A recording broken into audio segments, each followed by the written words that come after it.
à Accra, au Ghana, du 26 au 27 octobre 2024, la deuxième assemblée générale de la conférence des présidents des assemblées législatives africaines, COSPAL en sigle, sous la présidence de l'honorable Alban Bagbin, président du Parlement du Ghana, en sa qualité du président en exercice de la COSPAL. Pour cette deuxième assemblée générale, la COSPAL a convié l'Assemblée parlementaire francophone à être son invité d'honneur, désigné par l'honorable Hilarion Etang, président de l'Assemblée nationale du Cameroun et président en exercice de l'APEF, pour représenter cette institution à ses assises. Le président de l'Assemblée nationale de la République démocratique du Congo, le professeur Vital Kamerhe, membre du bureau de l'APEF, y conduit une délégation composée du secrétaire général Damien Kasselin et du secrétaire chargé de l'appui diplomatique Benoît Onambele, ainsi que de quelques députés nationaux congolais. Cette mission s'inscrit dans le cadre de la poursuite du plaidoyer pour l'adhésion du Parlement du Ghana à l'Assemblée parlementaire francophone après l'adhésion de la République du Ghana à l'Organisation internationale de la francophonie lors du 19e sommet tenu du 4 au 5 octobre 2024 à Paris. Je suis ici porteur d'un message clair, celui du rapprochement des peuples à travers une collaboration interparlementaire renforcée dans le but de forger nous-mêmes des solutions communes et adaptées aux défis auxquels notre continent, l'Afrique, fait face.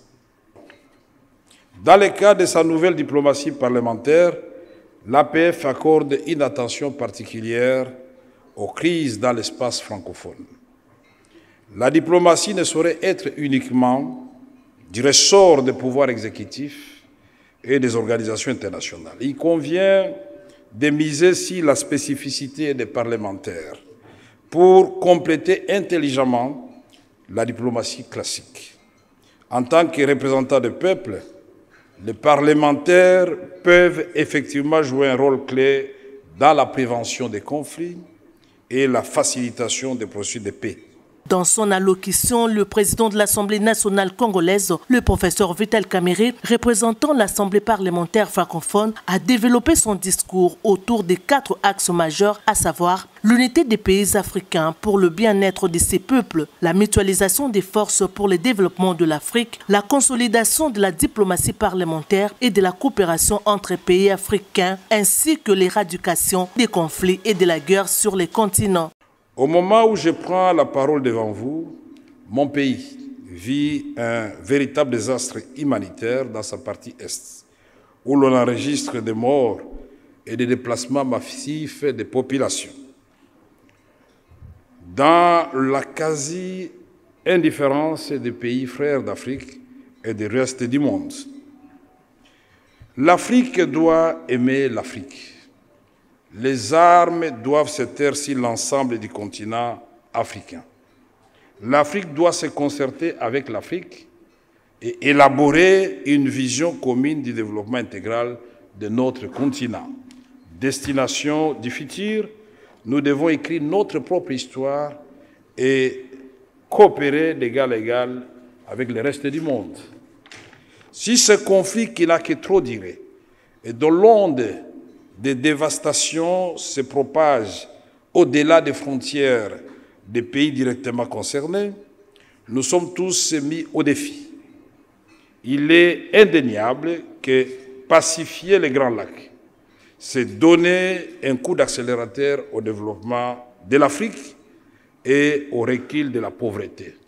Nous devons en effet nous rendre aussi au chevet de nos frères et sœurs burkinabés, Maliens, Nigériens qui payent un lourd tribut du terrorisme importé d'ailleurs.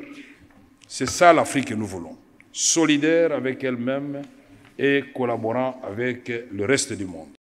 Peu avant le début de ces assises, le professeur Vital Kamerhe, en compagnie du secrétaire général de la francophonie, Damien Kasselin, a eu un tête-à-tête avec le président du Parlement du Ghana, l'honorable Alban Bagbin, accompagné de son premier vice-président et de son prédécesseur. Notons que la conférence des présidents de l'Assemblée législative africaine, COSPAL, a été créée en 2020 lors de la première assemblée générale tenue à Abuja, au Nigeria. Elle regroupe les présidents en exercice et les anciens ancien président des parlements législatifs africains. Cette deuxième assemblée générale qui se tient à Accra va permettre à cette organisation de se doter des organes constituants, notamment l'élection et installation des membres du bureau, la mise en place du secrétariat général ainsi que l'adoption de sa constitution.